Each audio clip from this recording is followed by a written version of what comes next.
Now to discuss the implications and the progress of this vital transition, we're joined by the chairperson for Parliament's Portfolio Committee on Social Development, Bridget Masango. A very good morning to you. Thank you so much for making time for us this morning. Around 1.5 million beneficiaries have still not migrated to the black Postbank cards. Do you think that it's possible that they could do that in the next 2 days? Hi, good morning, Elgin and your viewers. No, we don't think that it will be possible for everyone that has not swapped their cards to the black card to have done that within the two days. But we were assured as the oversight body of the Department of Social Development that the money, the actual grant, will get to the hands of the beneficiaries, whether they have swapped their cards or not. And we were assured also that the post offices, 543 of them that are in the country, have been briefed and will be ready to pay the money to the beneficiaries that would not have swapped their cards by then. Yeah, I think the difficulty around this, especially relying on the Postbank when it comes to having hard cash on hand, is that sometimes they just don't have the funds. And these are stories that we've covered before on this channel where grant recipients go to a Postbank and they're told that actually there are no funds available. Has there been assurance that has been given to say that indeed the money will be there? And I'm also asking this on the basis of an acknowledgement from the CEO for the Postbank that when it comes to the Western Cape, for instance, that still remains a challenge with the number of sites that they don't have.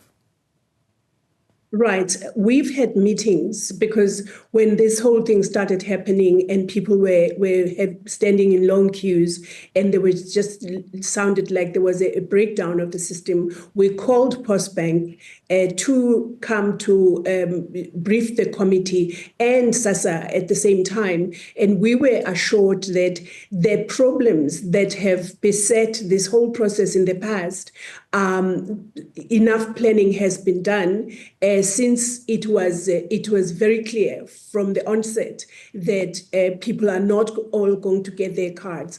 Even the issue of the Western Cape, the COO of Postbank assured the South African public and beneficiaries that they are working flat out with the Minister of Social Development in the Western Cape, Minister Yakulont, that they are ensuring that there are enough sites and that those sites are resourced so that not one person in the Western Cape or anywhere in the country will not have their grant come the next pay run that is going to be from the 4th, I believe from the 3rd to the 5th of April. So we have that assurance.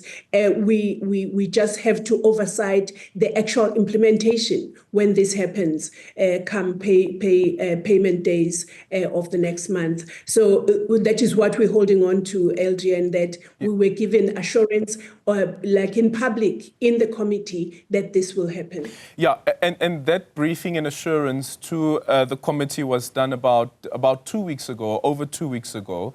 Yesterday, right. The Postbank CEO once again said the Western Cape remains a challenge with sites, and I can only imagine some of the difficulties that will be experienced by Sassa beneficiaries post the 20th of March in the Western Cape specifically.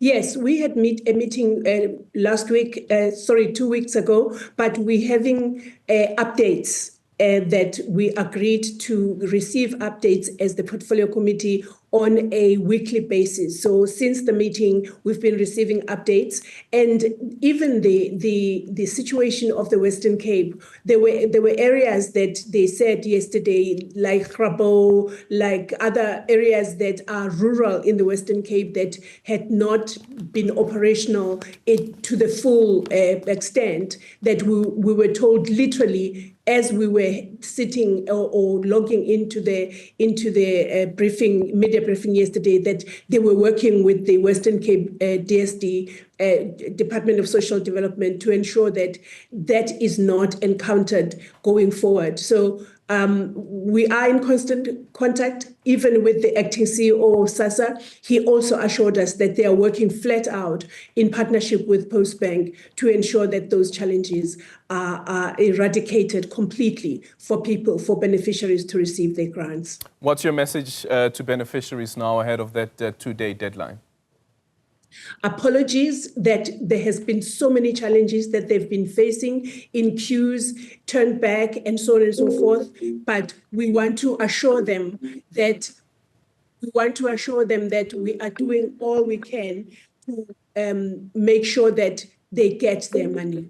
All right. Let's quickly touch on the Sassa employees that have been arrested, appearing in court today. We understand that we have about 9 accused in this particular matter, where 260 million rand was defrauded from the agency. Your response to that as the committee? I saw that you also released a statement lauding the whistleblowers that have alerted the officials to this syndicate. Yes, the situation has been very, very dire in terms of the corruption that has been happening. I mean, the Auditor General South Africa has been very vocal and very scathing about the slow pace of investigations, fraud and corruption investigations within Sassa, and the fact that no consequence management seems to be taking place at the level where it is satisfactory for one to see that some work is being done. So the reason why we commended what has been done is because it seems like all the calls that we've been making are now bearing some fruit, but we know that it's not enough. We also know that there needs to be the tightening of internal controls so that we don't get to where we are now relying on whistleblowers to actually, deal with the fraud and corruption that is allegedly happening in the agency.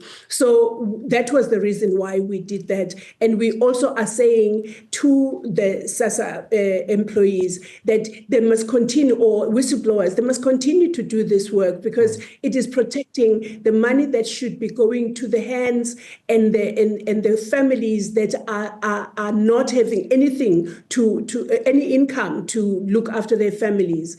But we are saying more work needs to be done internally. Internal controls must be strengthened, and just following the laws of this country when it comes to managing PFMA, for example, to manage the finances of government, of the taxpayer, is what we are calling for. But we welcome these arrests, and we are very, very hopeful that those who are found to have broken the law will receive the full might of the law in this process. Yeah, and after all of that is said and done, after if there is going to be a conviction, there is a conviction, and however the matter goes, one of the issues that was raised by the Public Service Commission is that how the systems, the government systems, don't speak to each other. So you'd find that these individuals could be arrested, convicted for a fraud, or even there could have been a DC and the person found guilty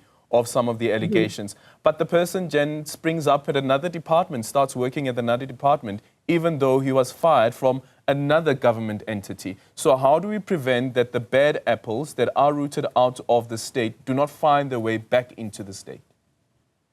Most definitely. And my colleagues in the department, in the Portfolio Committee of Public Service and Administration and the Department of Employment and Labor are really on this issue all the time. I mean, it has been raised so many times that the vetting systems, they must speak to one another to say, like exactly as you've said, that you can't have a person arrested or going through a disciplinary inquiry that has damning allegations against them, and they are found to have been, doing wrong things, and then at no time later that person, emerges.